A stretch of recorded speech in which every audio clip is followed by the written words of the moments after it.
This is Urban Lens. One-on-one interviews with breaking artists and the history of art itself. Basquiat, Picasso, Emory Douglas, Rembrandt, Motley, Georgia O'Keeffe, Kadir Nelson, Luis Bourgeois, Michelangelo, Yayoi Kazama, Donatello, Agnes Martin, Da Vinci, Faith Ringgold, Van Gogh, Frida Kahlo, Gauguin, Yoko Ono, Romer Birden, Barbara Kruger. Diego Rivera. This is...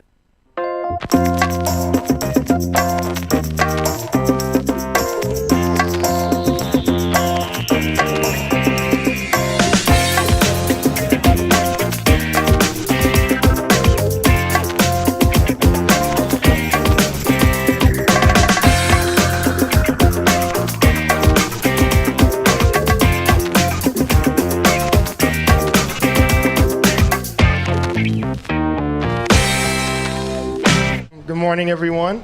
So it's a long story, so I'm gonna try to make it short. So I'm gonna start by saying I'm a painter and illustrator, also a muralist. You might see a lot of my stuff around the city.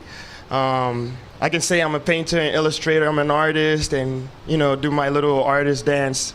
But it wasn't always like that. So I'm gonna take you to the beginnings, how it all started. That's me. And welcome to Urban Lens Podcast. I'm Steve Gregory.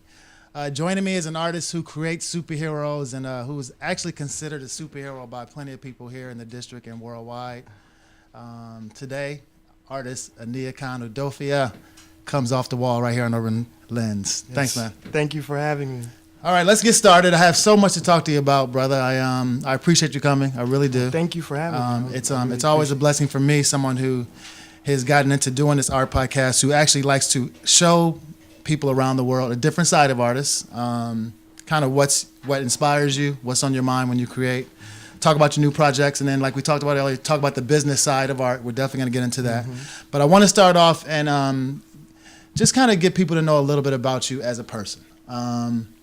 What does your name mean, Ania Khan? Because it sounds like a superhero. What does Ania Khan mean?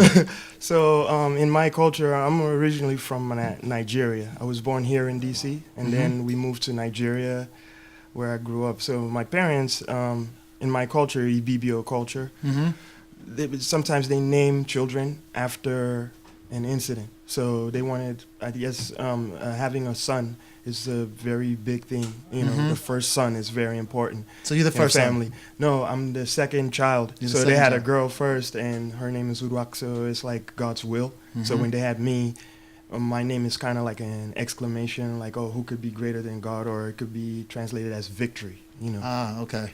And that is in what language? Ibibio. Ibibio. Okay, are you fluent in Ibibio? Very fluent. Very fluent.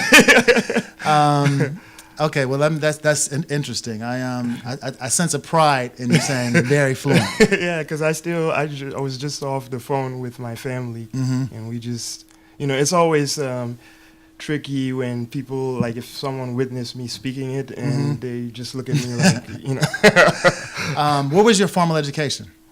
Okay, so the beginnings here or is my formal education, both here and there. Well.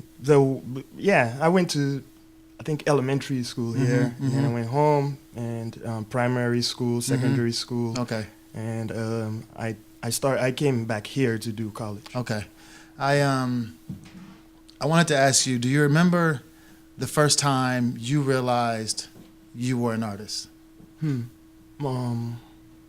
Not really. The moment. My this whole drawing thing, artist thing for me started as I can only translate it as the Karate Kid.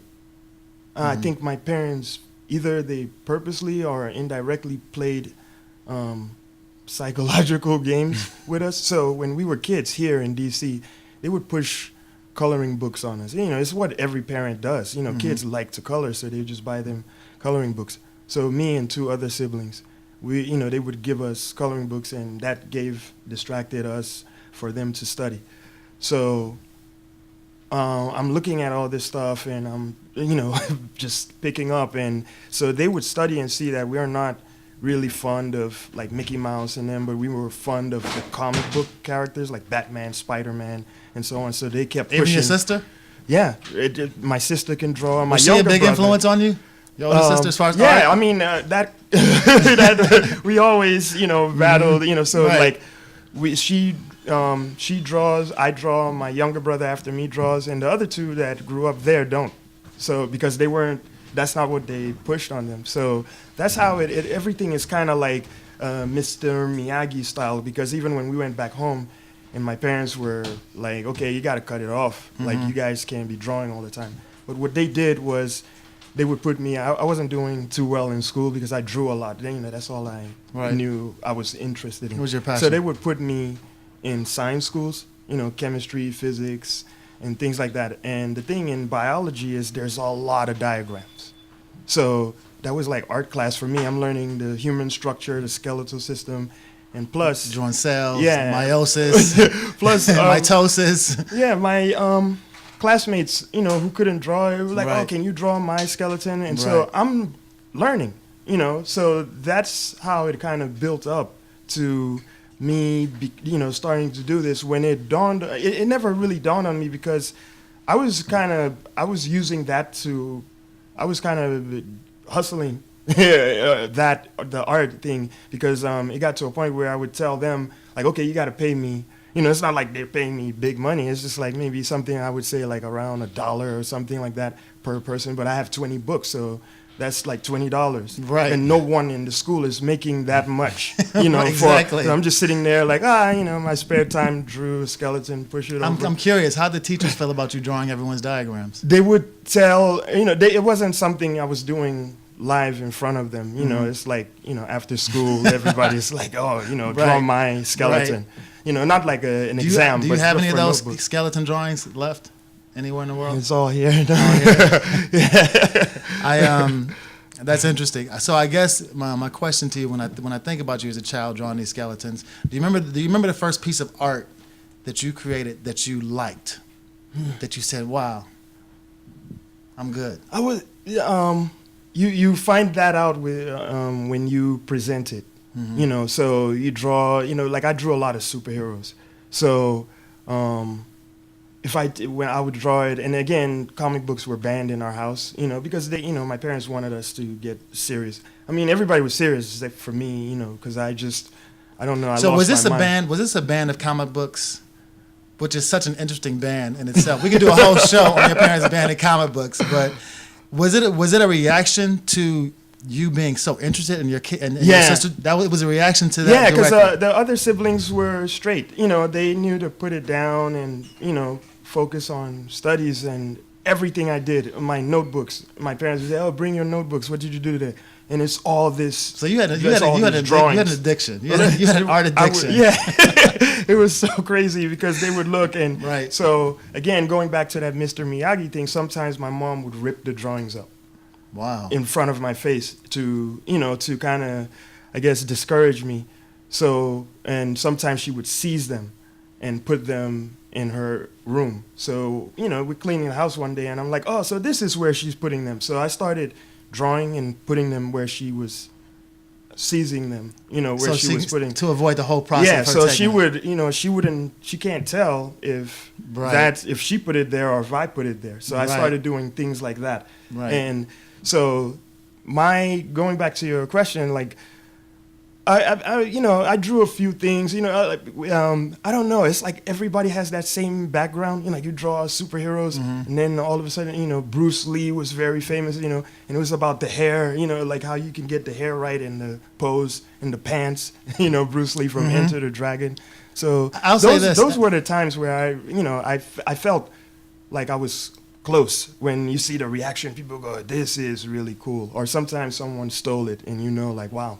That's where I was going to go Must have because been that good. Ania Khan, in case you're just tuning in on listenvision.com, around the world, this is Ania Khan Odofia, artist, muralist, definitely a legend here in the D.C. area, his hometown, one of his hometowns.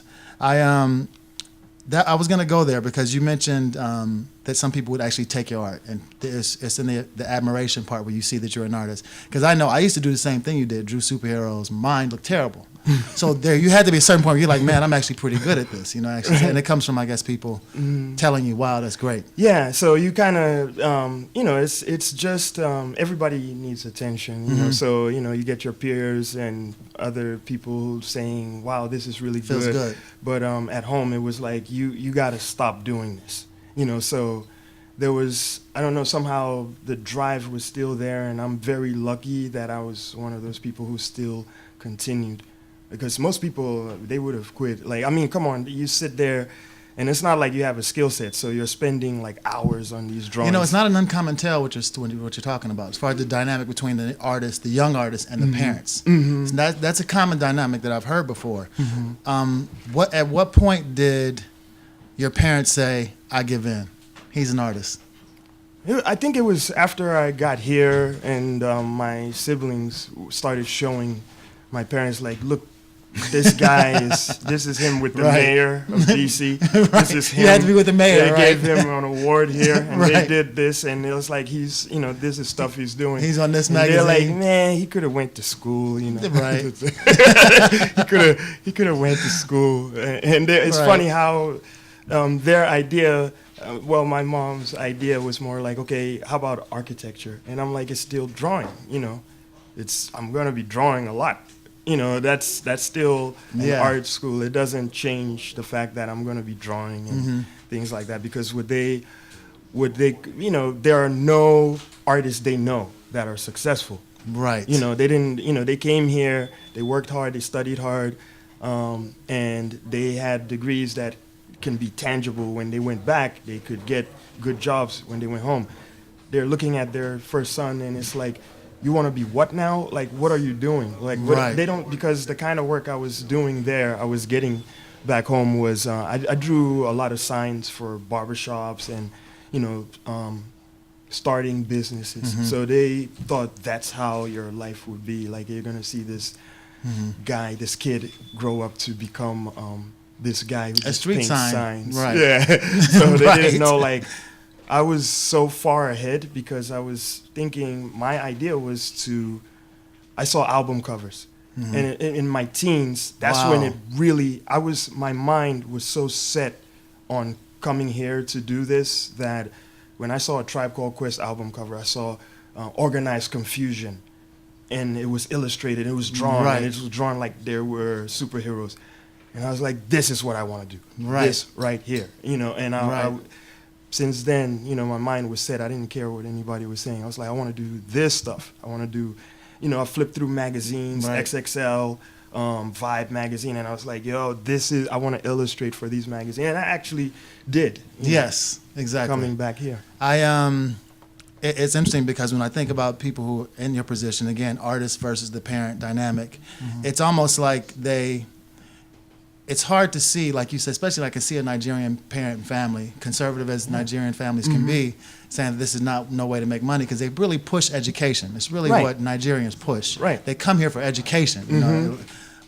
And I think that I guess my question is, are they now relaxed with Ania Khan, the artist? Are they real comfortable with you? Yeah, because what they've seen is, you know, because sometimes people need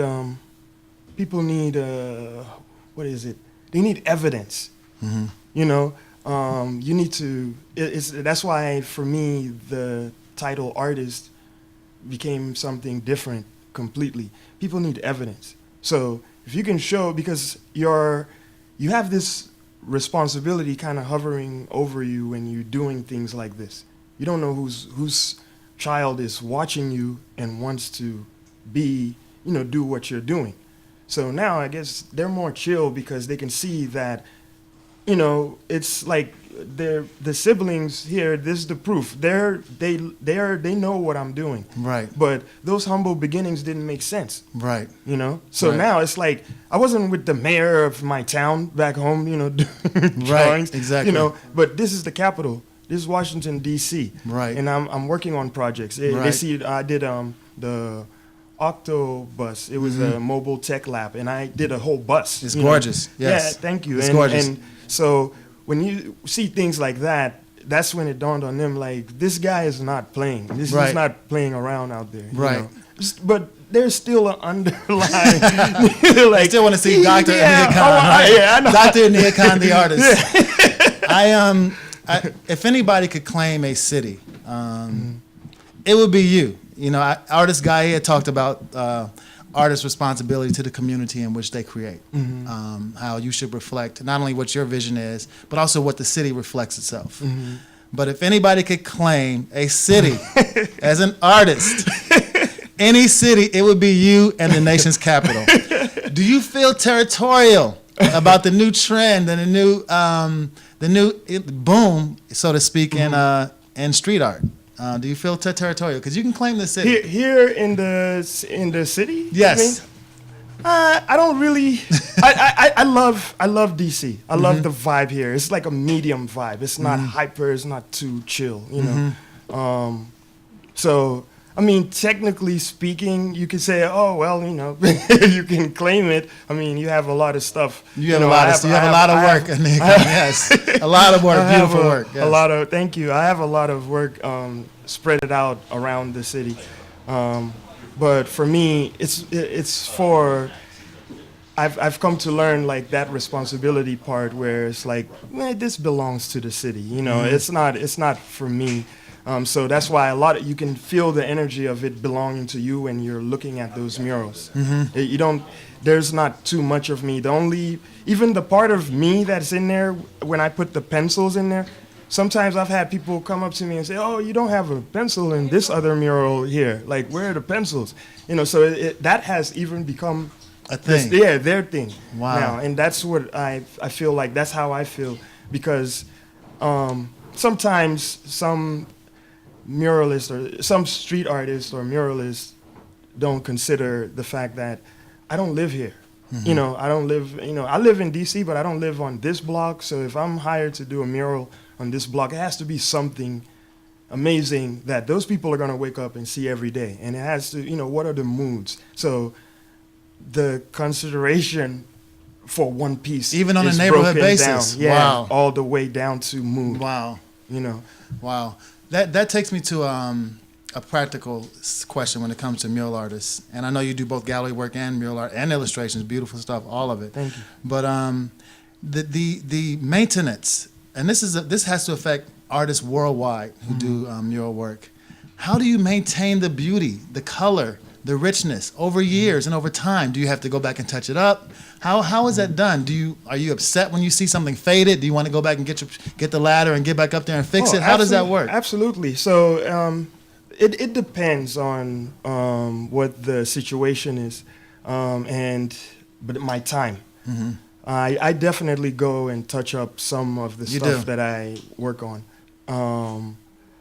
And another thing too is like I try not to be too attached to it. You know, like there's this thing where you know, some people consider their work their quote unquote baby. You know, Right. I don't really do that because again, like I said, it's commissioned, and that's what I love about illustration. Like you put all your might, your soul into a project, and everybody's happy, including yourself, and you can sort of like, it's like letting a kite go and you watch it float in the wind freely.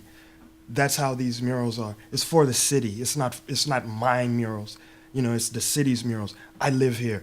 This is, when you come to DC, this is who we are. You know, this is Right. how we roll. You know, and you look at it and you can see elements. Like I include the stripes and the stars. Yes. If someone came from Japan and took a photo of the mural and they go back to Japan, someone from DC who's in Japan will say, "Were you in DC?" Because that's the DC flag, you see, and that's, you know, Right. that ties everything together, and that's Right. something that person can hold dear to heart. So I remove all the ego and the selfishness, you know, Right. like, oh, I'm the best. Right. I have a lot of stuff around Right. the city. I'm the most Right. up, you know. It's like, no, there's so much responsibility that is beyond explanation. Yes, yes. Jay, if we can show some of his the original work of Ben's Chili Ball, with the unfinished as well as the finished, and for people who are watching. That is for you people who are listening on the podcast. We definitely will describe it, but what we're going to show is one of his, I would say one of his most popular pieces because of the notoriety of Ben's Chili Ball. Also because of the subject matter and that you had to take Bill Cosby out, and you had Dick Gregory on there, you have Dave Chappelle, all the DC greats. But I want to talk about the process because I noticed in the earlier pictures on the side of Ben's Chili Ball, they were sketches almost. It's like pencils, or like a pencil. I guess I'm not sure what you did, but all you all use different, like this image right here. You all use different techniques. What is this technique that you're doing? So it was really a challenge because this is 16 people. The first one was 4 people. So I kind of, I finished it in like 5 days. I want to say 7 days tops. Okay. This was 16 people, and the theme was a little bit more serious because it was something Ben's Chili Bowl planned well, and because of the controversy of the previous one. Right. So this process, it was actually originally like about 23 people. So from my standpoint, because I work personally with an art director, so we sat down and we looked and we were like 23 people. We don't want to make this too crowded. So let's narrow it down. So we. Who got on the chopping block? We started, Who got chopped out? We started breaking it down, and it was such a tedious process. Right. So what you saw there with the black and white is that's how I spend a lot of time drawing those people before we go to the wall. Okay. So that way, by the time I get to the wall, I'm used to certain things like someone's eye, someone's nose, the way they smirk, and because during the projection process. I like to project what I drew. I don't like projecting the actual images, right? Unless in special occasions.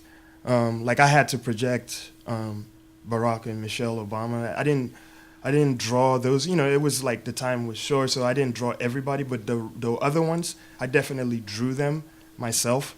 So I have the images projected, and then I go over it first with a regular.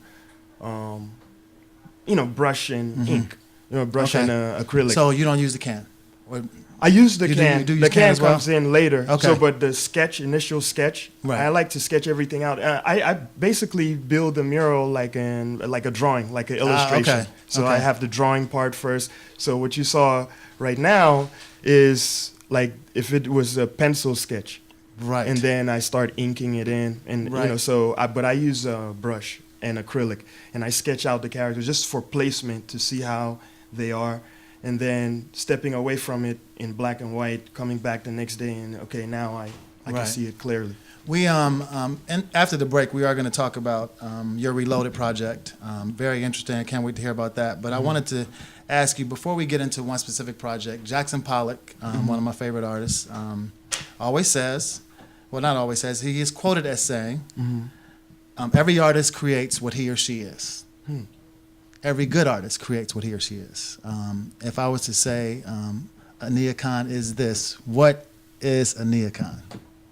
I would say I'm a storyteller. Storyteller. Yeah. I like telling stories. That's what drew me to illustration. It's a funny story. I remember my dad used to think that we were very studious, so I would my dad would say, yeah, that's good, because we would be sitting there reading the newspaper, but I was breaking down with my younger brother and my cousins like that this is a drawing, okay, and that's what we're saying, but my dad is seeing us like reading, so I'm like, yeah, see, like this, see how this looks. This is a drawing, and blah, blah, blah. You can see the hatching. And then my cousin, So my dad seeing it from a distance is like, yeah, that's good. That's good, right, right. All the books, every book, that it kind of helped, Right. So, but the storytelling. Till this day, I love a good book cover. I've bought books where I haven't read, but the cover was sick. And so I just got it as inspiration. Like, oh, wow, love this cover. So I love the storytelling, and if you look at the murals, they kind of have that with them.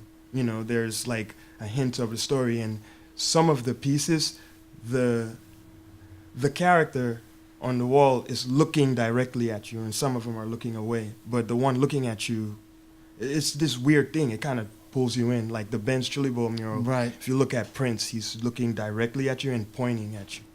So Right. it kind of pulls you in. Right. Your artwork has such a cross appeal. I mean, culturally, economically,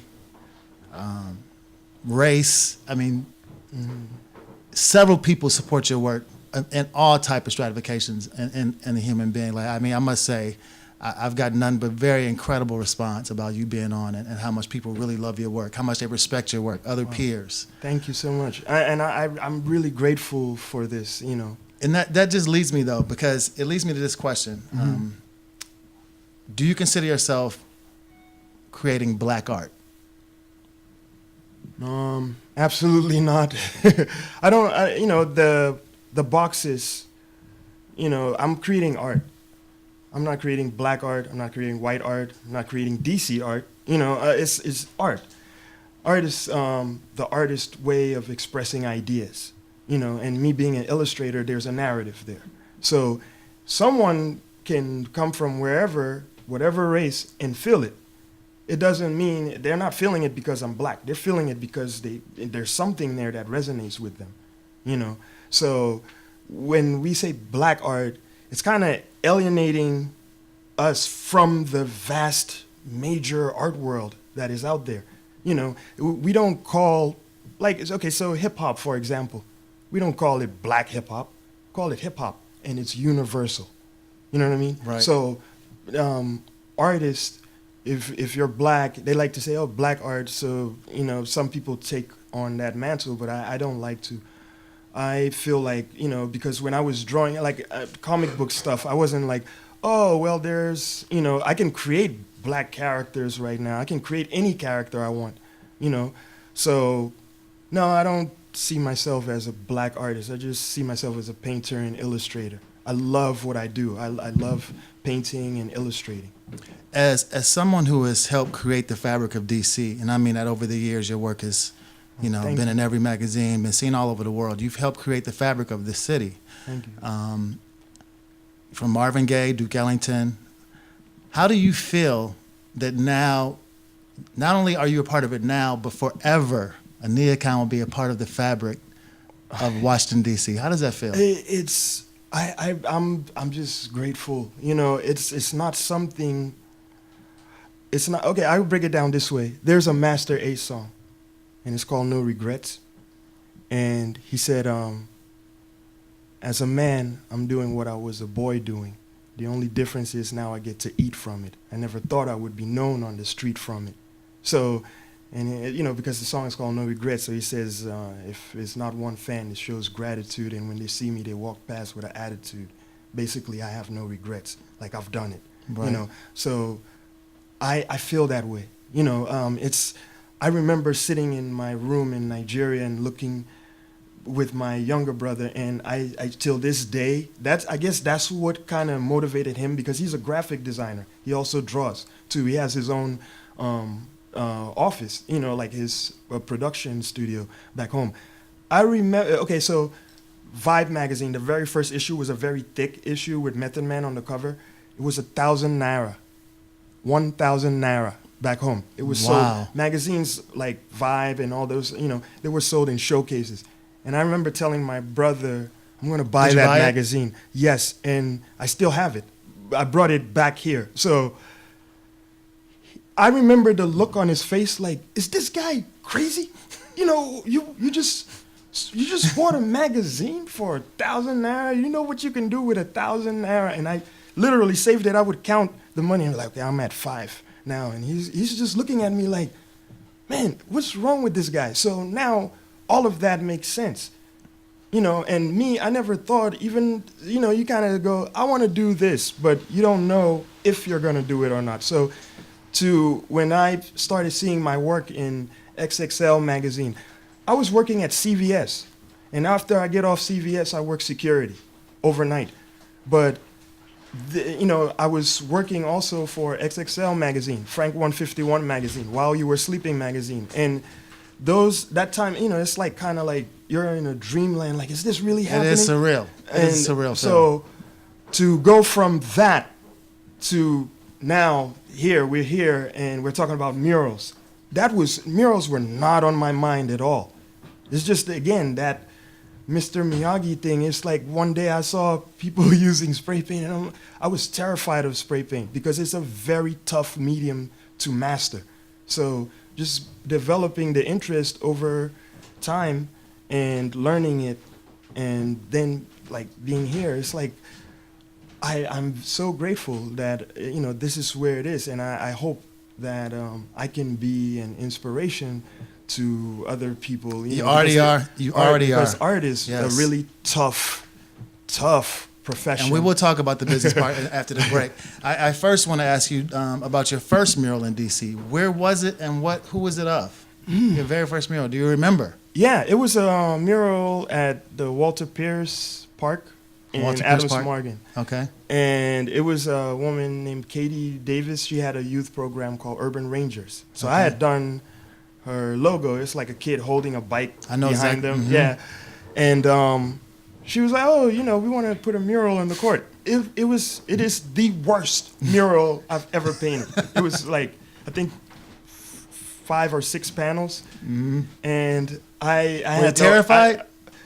I wasn't, but You weren't. I just kind of, it's like after the fact, after I painted it, I was just looking, because I was outlining everything, literally. I was, I didn't know how to paint without, I wasn't even painting then. Right. So, but that kind of got me into like, maybe you should learn how to paint, So after I saw that, I was like, wow, outlines on everybody, and it was. Could you see it in the final product? Yeah, the outlines. The outlines. I literally outlined everything because I at that point I didn't know how painters would just use contrast, Yes. like values to create, like you put a light versus dark, The shade, and so on. So after that, I was like, okay, you need to learn how to paint, but the storytelling was there, and that's what people loved about it. Like, they couldn't see the whackness then. So after that, I did another one on Kalorama in Champlain. That was like the following year. The first one was 2000, and then the next one was 2001. And with that one, I was struggling with composition. It was all over the place. But I'm getting a hint of the painting now. Like I didn't have lines all over everything, right. but it was so jumbled up. But it was fitting for that. So these are, again, those things that I always learn, because where I am now, it's like this Incredible. is I don't need. I'm not gonna create anything whack in someone's neighborhood. Incredible. Incredible. So yeah, that was 2000 was my first one for Urban Rangers. It takes me, again, you could drive all over the city and see your work. You mentioned Adams Morgan. I venture to say that, your work helped inspire a lot of mural artists in the city, just the entire boom in Adams Morgan. I mean, I think that it kind of started that. Do you take any, or let me put it this way, how much of a responsibility do you feel for the young artists coming up? Do you feel like I'm just going to do my thing and they learn, or when you create now, are you like, I want to show them what it is to represent a city? Or how do you feel about the youth and being actually pretty much a role model for a lot of young artists out there? I mean, that comes secondary. So because if you want to change people, you change people by how you're living, by who you are. So if you're a go-getter, straightforward person, that's what people will be inspired by and follow through. It's just like my parents came here and they studied, and my dad attained a lot of high educational degrees. Like he was Dr. George Rudolphia, and he studied law. He had a doctorate in law. So for me, like watching that grind, like every time my parents, we didn't play outside on Sundays. I grew up in a Christian background, so we didn't play outside on Sundays. So everybody was quiet in the house reading. I'm drawing, of course. So you hear even the TV is on a very low, medium kind of thing. So you have some people, even like our house was like that. It was kind of like again, it wasn't intentional, but it was such a creative space because these people are playing cards over here, and then these people are watching TV.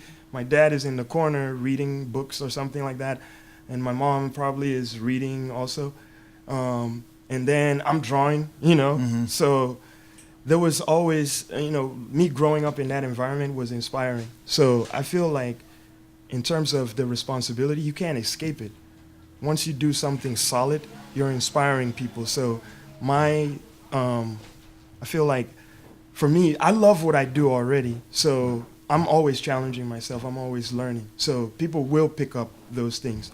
And hopefully, to set a standard of like how these murals are supposed to look like, not smearing things all over the city, because it could get overwhelming. Everywhere is a mural, or everybody just diving in, wanting to be a muralist first.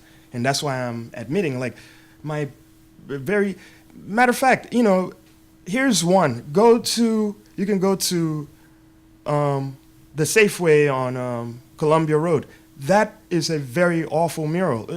Like I wasn't, and it's not like, I'm beating up on myself. It's because I know where I am now with my skill set. So look at that, and then you look at the current stuff, and that's how you can learn. Like, okay, so I see the mistakes he was making. Like the hands are all muffled, in that mural. But in later, because of that, me walking by and going back and looking at it and learning, I'm able to create, next time I'm creating something, think about the hands. Like my process, I draw all those images. I don't project the actual photographs. I just use the images that I drew.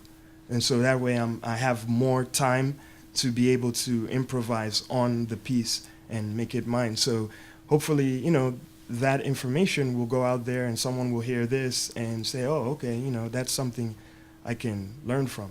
I mean, it's just amazing I still can't believe it. Right. Like I'm at this point. Right. But I just love doing the work. Absolutely. We're going to take a short break. Thank you, sir. We're going to take a short break right here on Urban Lens Podcast. Joining me again is Aniakon Odofia. When we get back, we're going to talk about the business end. We're going to talk about his pencil project, Aniakon Reloaded, which is awesome stuff. Come back right here to listenvision.com. Matisse. Sarah Elizabeth Walker. Jackson Pollock. Gordon So let's quickly show them as much of your work as possible. Urban Lens is a great opportunity for the creatives among us to tell their stories, inspire others, and sell their art. You're doing We're great. taking the artists off the You're doing wall, great. That last question covering sucked. events It was too like much- it was too broad. Art You're doing Basel great. in Miami, Coachella, London Fashion Week. Art means expressing yourself. Art means bringing the world closer. Art means creating something that everyone can see beauty in. My name is Aniakon Odofia, and we're here at the DC Folk Life Festival. So Jay, you can show images. You can show. I'm gonna immediately come in talking about Reloaded, so you can start showing the pictures. Okay. This year, DC arts and crafts, music, and every other thing in the arts, and DC based. Right now, we're in front of this mural that I'm painting. It's actually a cube, and there are three other artists around me.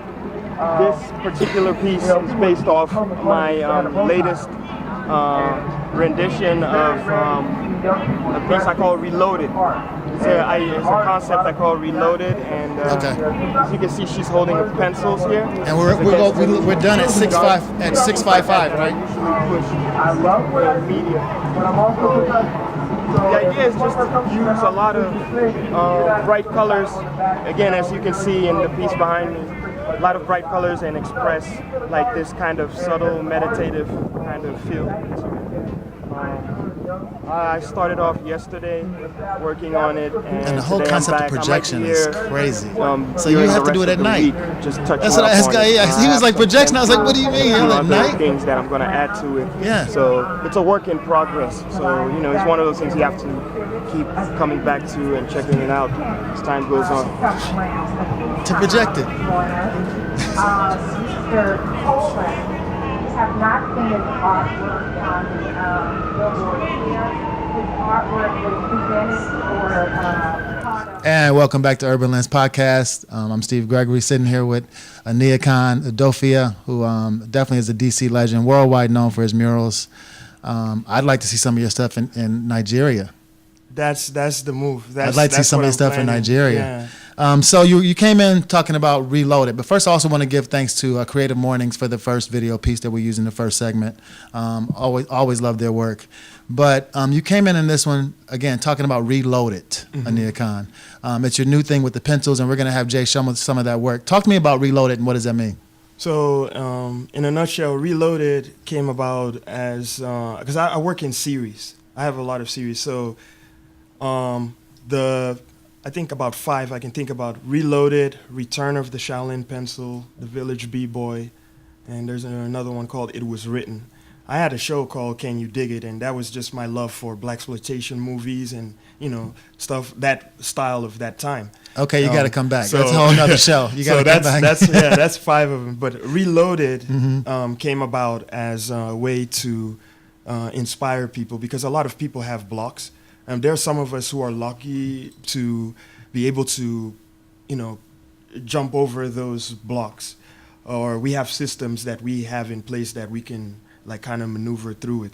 So Reloaded is just basically my social commentary on, just an inspirational piece about motivation, fighting resistance, which is the artist's public enemy number 1, is resistance. You have that feeling like, oh, I should draw 10 things, but you can't even start. So Reloaded, the imagery is supposed to make you feel like, yeah, that's me. That's who I am. That's how I am. I write. I'm a poet. I'm a chef. I'm a, whatever you are. You reload with your creativity. You're creative. It's in you. Bring it out, So it can go either, it could be literal as someone holding a pencil as their weapon of choice, or it could just be placed somehow. I like the ones where they're strapped, the pencil is strapped on their shoulder like a sword. So it's kind of like this thing they travel with. Right. Ania Khan Reloaded is his Instagram. Again, it's yes. Ania Khan Reloaded. Also Twitter, Ania Khan Reloaded. Yes. And that's, again, ANIEKAN Reloaded for both Twitter and Instagram. Definitely check both sites out. It's amazing. People in Germany who've been asking, definitely check out Ania Khan Reloaded on Instagram as well as Twitter. You can see all of his work. I wanted to ask you as far as the business end, when we get into art, and we have a good amount of time, so I want to start off with education part. Obviously, art school, I've talked to several artists, I feel like art school falls short in teaching people how to finish product, how to make product and take it to the business end of selling.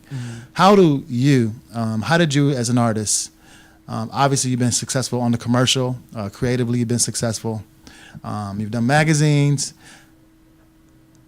How did you come up with a way to feed yourself, pretty much? Because that seems to be a challenge for a lot of artists. They come out, they're great, they're creative, they can draw, but then when it comes to actually handling their business and turning it into being able to provide for their families, it is a struggle. How were you able to, give us some insight on how you were able to kind of master that? So rule number 1, you have to be able to take critique. If you can, you're a success instantly. Rule number 2, build a skill set.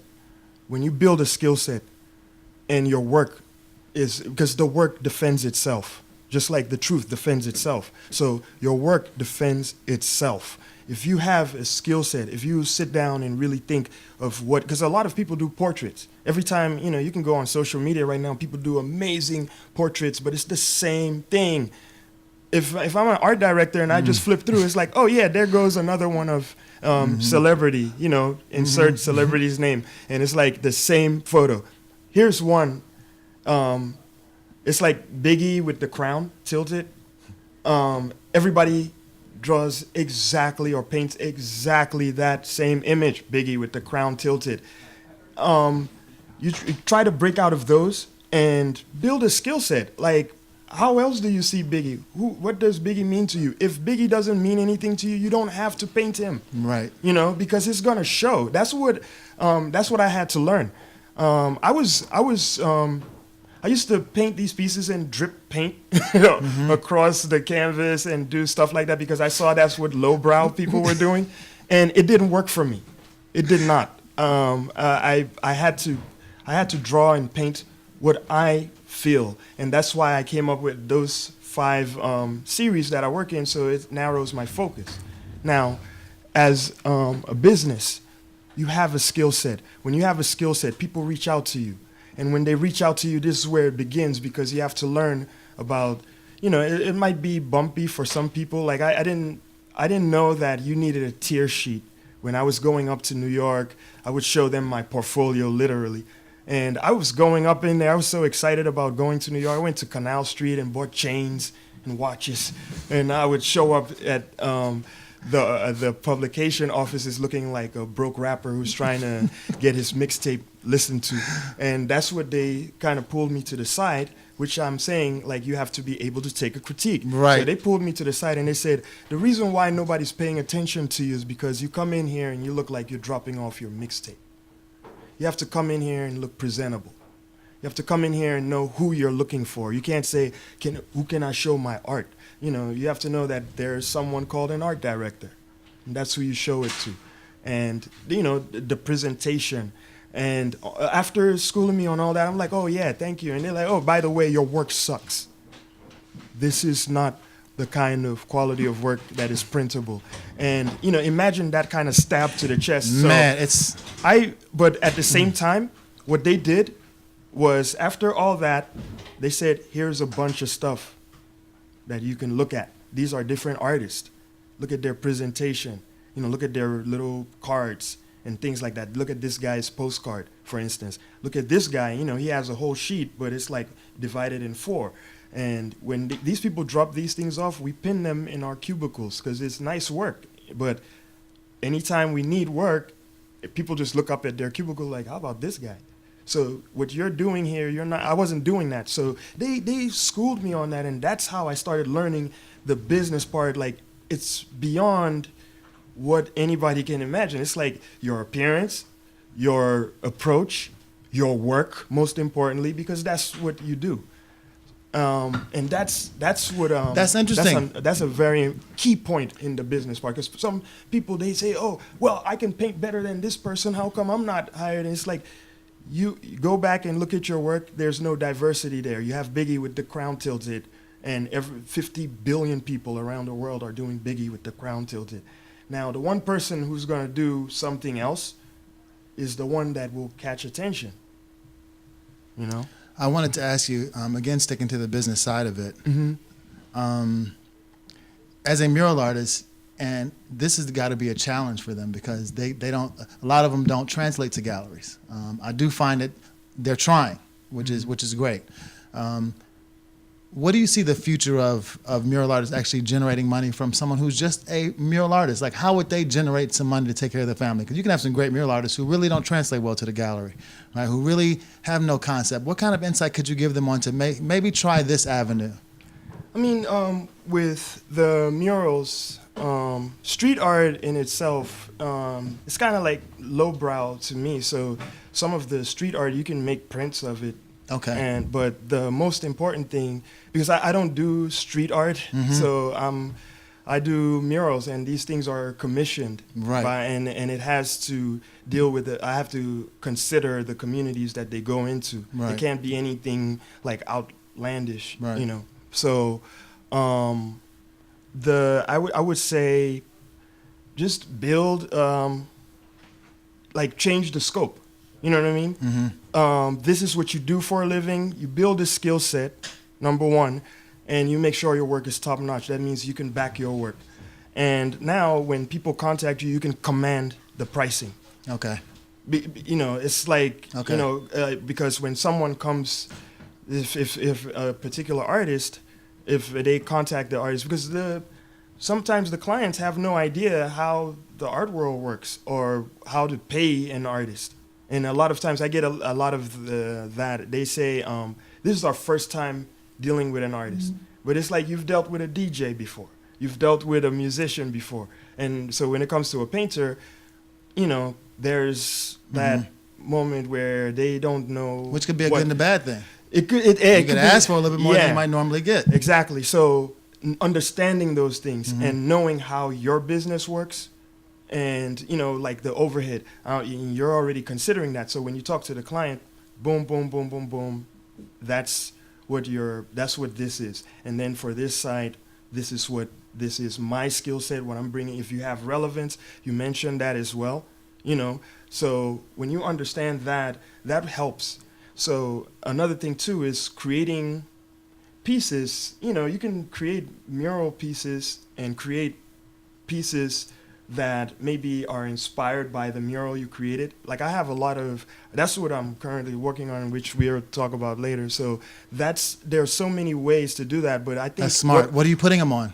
What are you putting the images on? It's gonna be prints. That's beautiful. You know, so that way, you know, because art can be expensive sometimes, but I want something that people can afford and reach out and get. So that's one way, because a lot of muralists think, I've seen a lot of murals, a lot of street artists, they travel the world and they do all that work for free. So when facilitators reach out to artists, they think, well, this guy painted an 80-foot wall for free, you know. And for some of those street artists, based on their background, they're good. They don't, you know. Hold on 1 second. Hey, Jay, quickly, I wanted to show some of his murals while we're closing out here. Especially in particular, I think just as many as you can, and for people who are watching, this is definitely for you. For people listening, I want to kind of just continue. And I want to ask you, what do you enjoy most about art? What do you enjoy most about it? I'll be very honest. I enjoy the reaction from people, you know, when they see it, because you're alone and you're working on something. And you know, you've been staring at it all week, but when you show it to people and you see that reaction, there's it's like levels of reaction. There's oh, okay, whoa, you know, and I enjoy that. I also enjoy the process, you know, and why I said the first thing, because most people would say, well, you know, it's everybody loves attention. You know, a musician, if a top-notch musician went to and rented out a stadium and 4 people showed up, they're not going to say, I love music so much I perform for 4 people, you know. So I'm being honest and saying, I love the reaction, I love the attention. But more than that, you can tell from what I told you in the beginning, I love drawing, I love storytelling. I love, you know, I used to do little comics, I love drawing. And so with what I do now, I apply that same love to what I'm doing. So it went to me just doing murals to like, yo, this is DC. I want people to have a memory. When you come here and you look at one of these murals, like something resonates to you, with you, you know? And if you're a resident, like, it makes you proud. Like, this is in my city. You go over there and take a selfie in front of it. You can do whatever, you know, stand there and feel like this is mine. This is in my city. Your love shows. It does show. And I thank you. Well, thank you very much, man. Appreciate you very much. Keep it up. I'm looking forward to the next project. When is your next mural? It's something major. It is? I don't want to give it. Okay. I don't want to give it away. I don't want to give it away, but it's exciting. Well, when it gets to that time, can you just shoot me an email or Yes. DM me? Yeah. And then I'll mention it and just promote it for you, because I'd like to be there to Absolutely. kind of see some of it myself. Yeah. Quickly on the way out, as far as where you feel most creative, is it Washington, D.C.?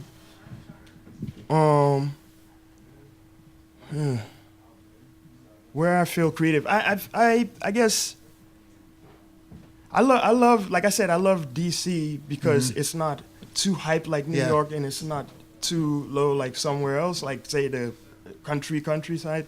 It has a medium. So, and there are a lot of pockets of great places here in the city. Like I usually go out to Georgetown and sit there and watch the water, and then watch airplanes fly like that close over my head. We gotta go. Inspired. I want to thank you. Thank you very much. Please come back. I will. Everybody, Ania Khan Udofia, right here. Thank you, bro. Sorry, man. No, Sorry, I had to get Art means story, life story, and bringing people together. It's a connector. It's your pain. It's your agony. It's what your perspective in the world is.